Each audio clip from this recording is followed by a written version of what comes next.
Hello, my name is Rick Pearson. Welcome to Prophecy USA, a program specifically designed to unveil the hidden mystery of America's role in Bible prophecy.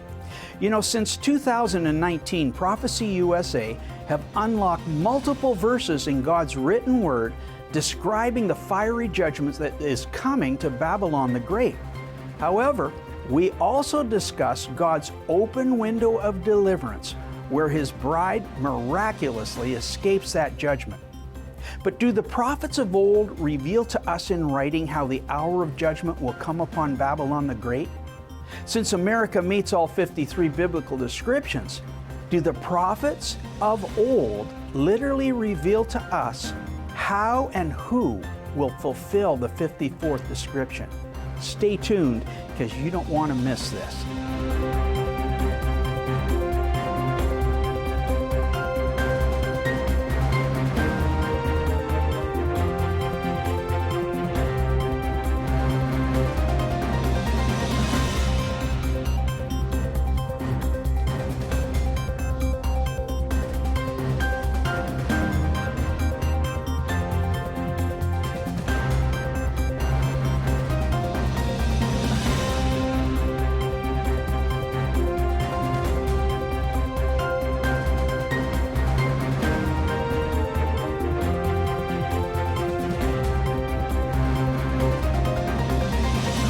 Welcome back, folks.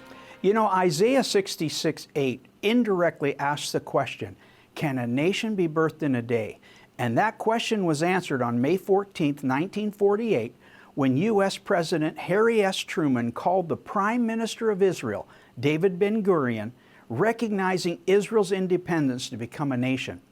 But can a nation be destroyed in an hour? The answer to that question is answered 8 times in Scripture. Yes, it can, and it will. Remember, God watches over His word to perform it. If He has said it, He will also do it. If He has purposed it, He will bring it to pass. We've also learned that because of the many sins that Babylon has committed, God will judge her in that hour. Specifically, the shedding of innocent blood, the sacrifice of 65 million innocent children in this nation is the sin that tips the scale and provokes the judgment that will come by fire. In episode 2, we also learned of the 8 providential nations that would rise and fall throughout history. 6 of those nations have come and gone, with only Babylon the Great and the New World Order left to appear before Christ's coming. However, according to Scripture, these are not the only nations that are active in the last days. The Bible showcases several more nations that will not only participate, but will divinely execute God's judgment upon the United States of America. Listen to this. Ethnologists are biblical scholars who study the migration pattern of Noah's descendants. Those descendants in Genesis 10 are denoted by the family's name who, after the flood, moved to different locations of the earth. Those families have grown and multiplied throughout the generations, resulting with a global population of 8 billion people. And that global population has been distinctly categorized by countries today. We have learned from previous lessons that in God's eyes, Israel, and specifically Jerusalem, is the geographical center of the world. It is here where we also find an end-time event where nations will gather to fulfill their role in Bible prophecy. In approximately 550 BC, Ezekiel prophesied of a coming war in the last days. However, prophetic scripture does not just speak about nations. Ezekiel specifically identifies principalities, powers, and rulers of darkness in high places, whose desire is to steal, kill, and destroy mankind. In this coming war, Ezekiel identifies a spirit named Gog from the land of Magog, who is the chief prince of Noah's descendants, Meshach and Tubal. Ethnologists identify the land of Magog, where Meshach and Tubal moved to, as the approximate location of what we call Russia today. According to Ezekiel, this spiritual entity named Gog will put an evil thought into the minds of not only Russia's people, but several other people groups who will join Russia. Son of man, set thy face against Gog, the land of Magog, the chief prince of Meshach and Tubal, and prophesy against him. And I will turn thee back and put hooks into thy jaws, and I will bring thee forth, and all thine army, horses and horsemen, even a great company with bucklers and shields, all them handling swords.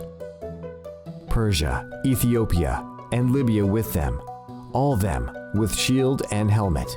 Gomer and all his bands, the house of Togarmah of the north quarters, and all his bands, and many people with thee. At that same time shall things come into thy mind, and thou shalt think an evil thought. And thou shalt say, I will go up to the land of unwalled villages, to take a spoil, and to take a prey. Ethnologists identify Persia as modern-day Iran and Iraq. Ethiopia and Libya's names and location have remained intact. Gomer is possibly located in what is now Germany. Togarmah is believed to be the name of the region now known as Turkey today. These names may not be the exact countries who joined together, but their geographical locations give us an approximation of where the descendants of Noah will come from to fulfill this prophecy. However, it is abundantly clear that these people will be of one mind, with an evil thought to remove the Jewish people from the covenant land that God has given them. However, according to Ezekiel, there are allied nations who confront the hostile armies coming to attack Israel.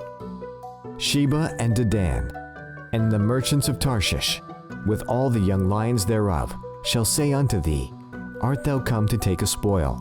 Hast thou gathered to take a prey?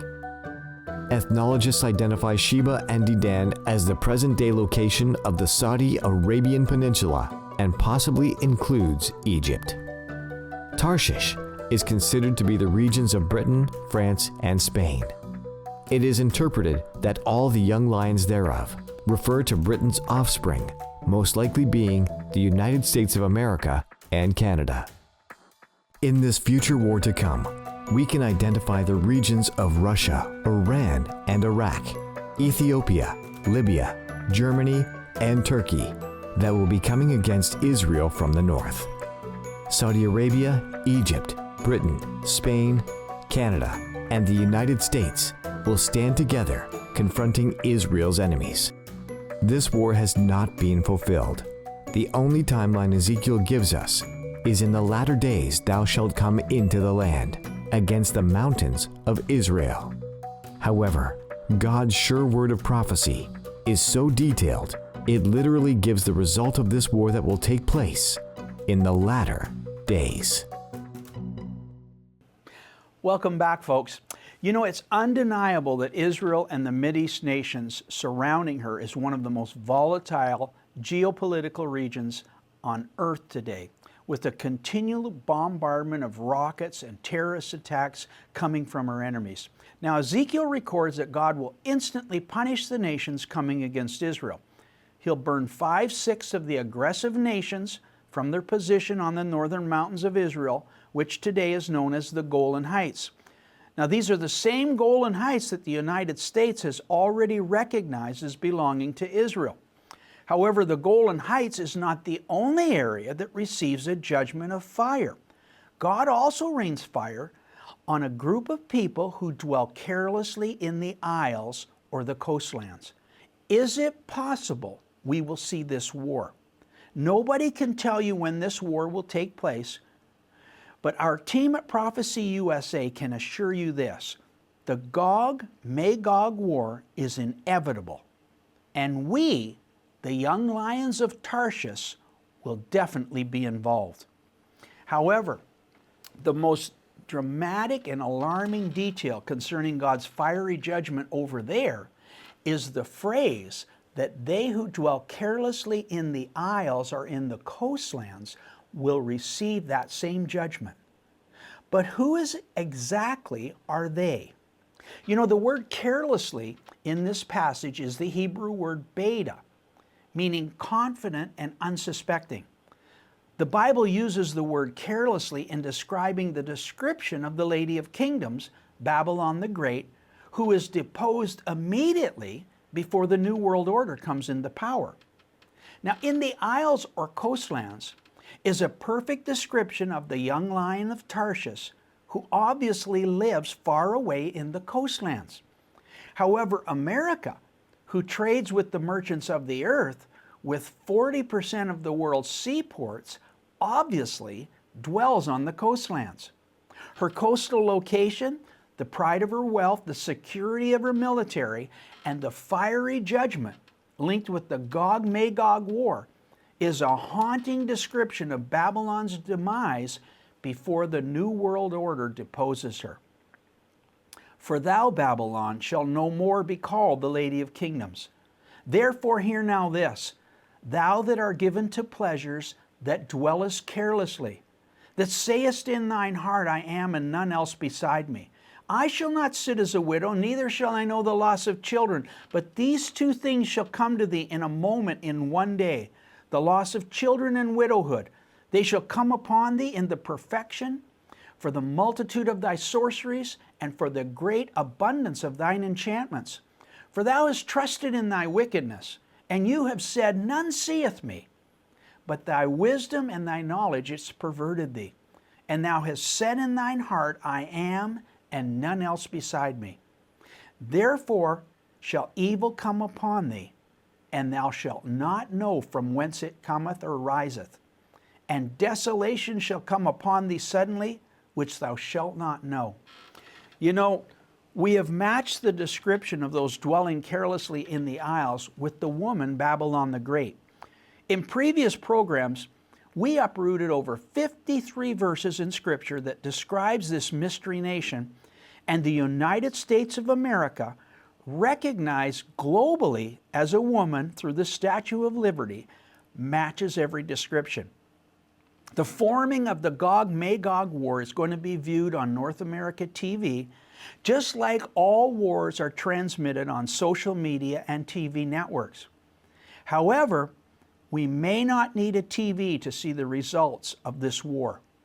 We might just need to look out our windows. Isaiah gives us a hint of how it will happen. Therefore shall evil come upon thee, and thou shalt not know from whence it arises. From this verse, it's evident that Babylon will not know from whence her judgment comes. In other words, it will come as a preemptive strike. But will it come from one of the nations who are joining Gog and Magog while they attack Israel? You know, 100 years after Isaiah's prophecy, another prophet is visited by an angel. His name's Jeremiah. But he failed in convincing King Zedekiah of the coming destruction of Jerusalem that would come from historical Babylon in 605 BC. Now, at this time in his ministry, Jeremiah was laughed at, he was mocked, scoffed, and eventually thrown into a cistern for his word of gloom and doom towards Israel. Now, the false prophets during that time refused to warn the people of the sins of Baal worship, of child sacrifice, or the immoral deprivation in the nation. They prophesied peace, promising that Israel was God's covenant nation. But Jeremiah delivered the exact word the Lord had spoken to him instead of the candy-coated fluff that the itching ears of God's people wanted to hear. In 6th century BC, God sent an angel to Jeremiah the prophet to warn him of the rise of historical Babylon and how God would use her to judge Israel. Now, the other prophets contradicted everything the Lord had spoken to Jeremiah, telling Jeremiah that he was wrong. In his frustration, Jeremiah petitioned the Lord, and the Lord prophesied by saying, I have seen folly in the prophets of Samaria.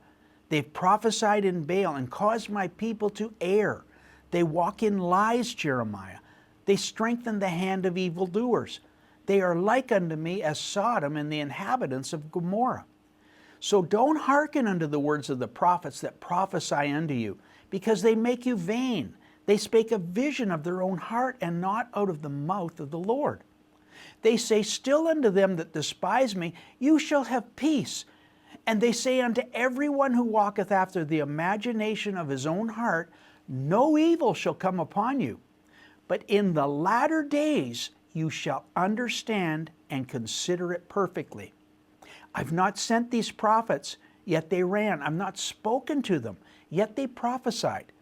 But if they'd stood in my counsel and caused my people to hear my word, they should have turned them from their evil ways and from the evil of their doings.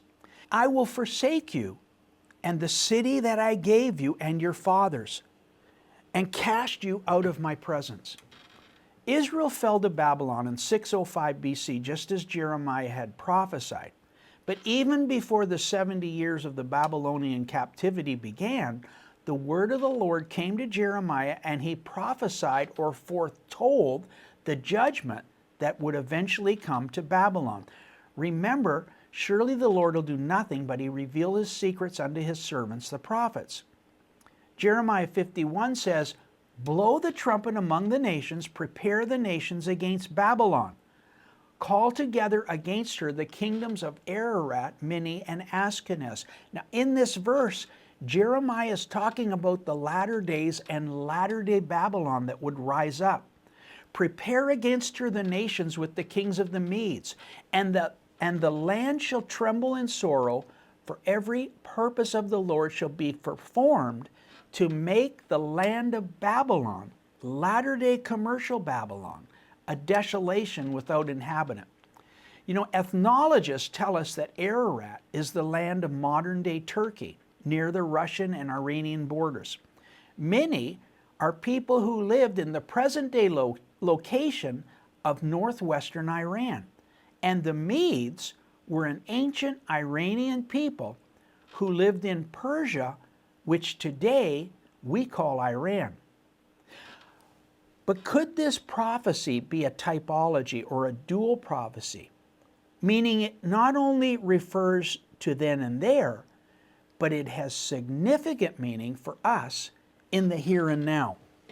You know, the Expositor Bible Commentary states, it has troubled many scholars that chapters 50 and 51 predict the violent destruction of Babylon, whereas its defeat by Cyrus in 539 BC took place without a battle and with no damage to the city.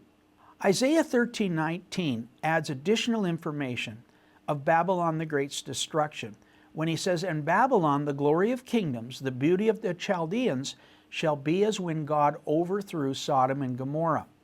The night historical Babylon of 539 BC fell, the Persians had diverted the waters of the Euphrates River, lowering them below the gated Babylonian waterways, and then secretly came into the city under the gates of those waterways.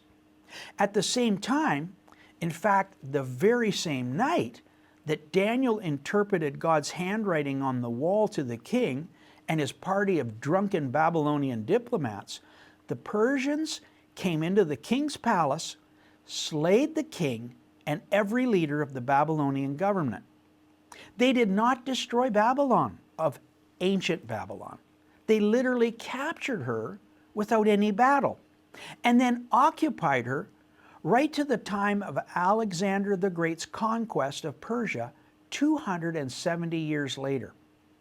However, in this prophecy, Jeremiah warns, O thou that dwellest upon many waters, abundant in treasures, thine end is come.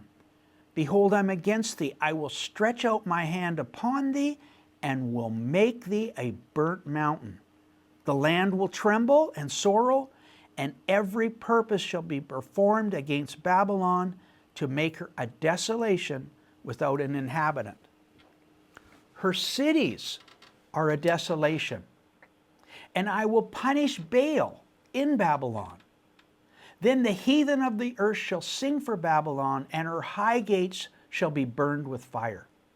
We now see Jeremiah prophesies that Turkey, Iran, and the lands bordering Russia prophesied 2,700 years ago then and there will be used to make Babylon the Great a desolation here and now.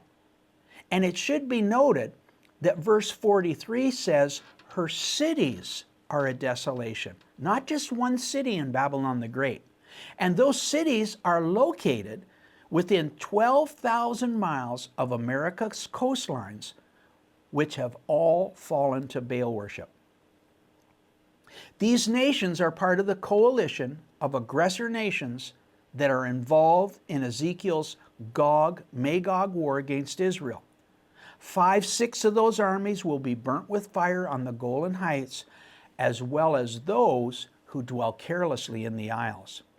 In February 2019, leaders of Russia, Turkey, and Iran formed an alliance that was prophesied by Jeremiah 2,500 years ago. Two of these nations, Russia and Turkey, have more nuclear warheads than the USA, and currently Iran is spinning uranium capable of making weapons that are nuclear. The prophets Isaiah in 750 and Jeremiah 630 BC, Ezekiel in 550 BC, and John in 70 AD has given us multiple descriptions of the nation who dwells carelessly, and every description points to the United States of America. But exactly how long will it take to perform the preemptive strike on Babylon? John gives us multiple verses to answer that question. Revelation 18:10, the merchants of the earth will stand afar off in the fear of her torment. You mighty city Babylon, for in a single hour your judgment or your punishment has come. 14:7 says, and he said with a loud voice, fear God and give him glory, because the hour of his judgment has come. And who will administer the judgment? And the 10 horns that you saw are 10 kings who have not yet received royal power, but they are to receive authority as kings for 1 hour together with the beast. They will hate the woman, and they will make her desolate and naked, and devour her flesh and burn her with fire. For God has put into their hearts to carry out his purpose by being of one mind and handing over their royal power to the beast until the words of God are fulfilled. Now, from these verses, we can see multiple times that the judgment of Babylon will take 1 hour. We can also see that this 7th providential nation is deposed by the 8th providential nation, which is the New World Order. In perfect detail, God shows us who ministers the judgment, the time it will take, and what method will be done. You know, the Antichrist and his 10 nations perform the judgment, for they carry out his purpose by being of one mind. However, in Jeremiah 51, we see the modern-day countries of Iran, Turkey, and Russia being used to judge Babylon the Great with fire. Now, these 3 nations are also identified in the 7-nation coalition that attacks Israel in the Gog-Magog war. Now, the Antichrist has 10 kings in his New World Order. Could the 7 nations who attack Israel be part of the 10 kings who join Antichrist in a preemptive strike on Babylon? Remember, Gog has an evil thought, and the beast and the 10 kings come together with one mind to destroy Babylon. The New World Order cannot take its position until the 7th nation, Babylon, is deposed. So what can believers do as we unravel this mystery? How can anyone make a difference when it comes to God's prophetic word? The answer lies with the believers of Philadelphia, who have made themselves ready. They're like the 5 wise virgins who have oil in their lamps. They've overcome the sins that Jesus unveiled within the other 6 churches. Sins of immorality, dead works, not putting God first in their life, not prioritizing their finances with first fruit offerings, being rich in God, and not participating in the works of His kingdom. Only God will determine who is worthy to escape the hour of tribulation that shall come upon the whole earth. Scripture has warned His people in Babylon to come out of her, my people, and be not partakers of her sins, neither partakers in her plague. Folks, perhaps it's time to roll up our sleeves and start doing works of the kingdom, and at the very least, start helping finance the works that are already in place. Revelation says, I know your works, Behold, I have set before you an open door, which no man can shut. I know that you have but little strength, and yet you have kept my word and have not denied my name.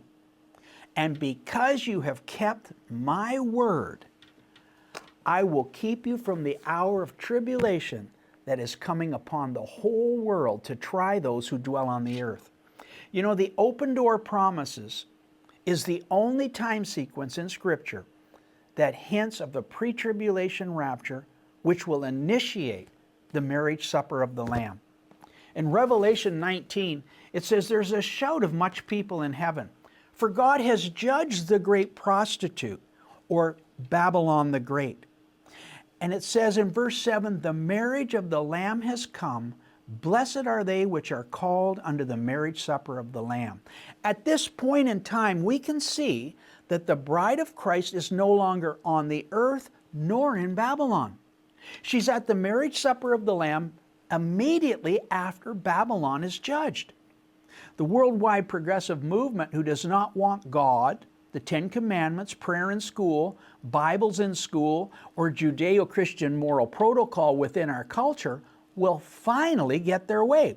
They will be given a world without God, without His provision, protection, or His guidance.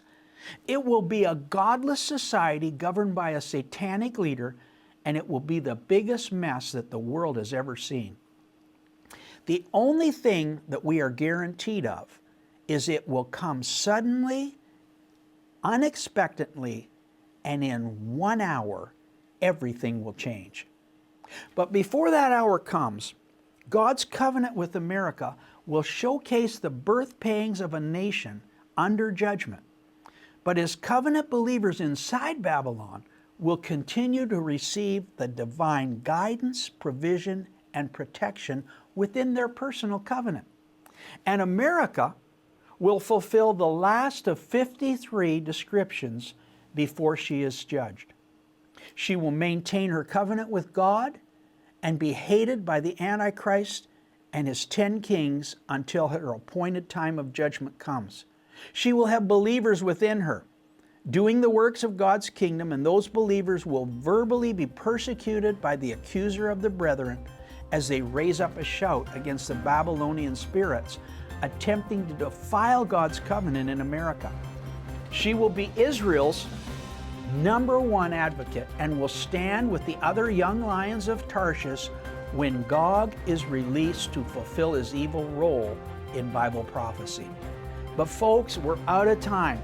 Don't miss next week when we reveal the believer's celebration in heaven and the Baal worshipers' misery on earth coming immediately after the 1 hour that changes everything.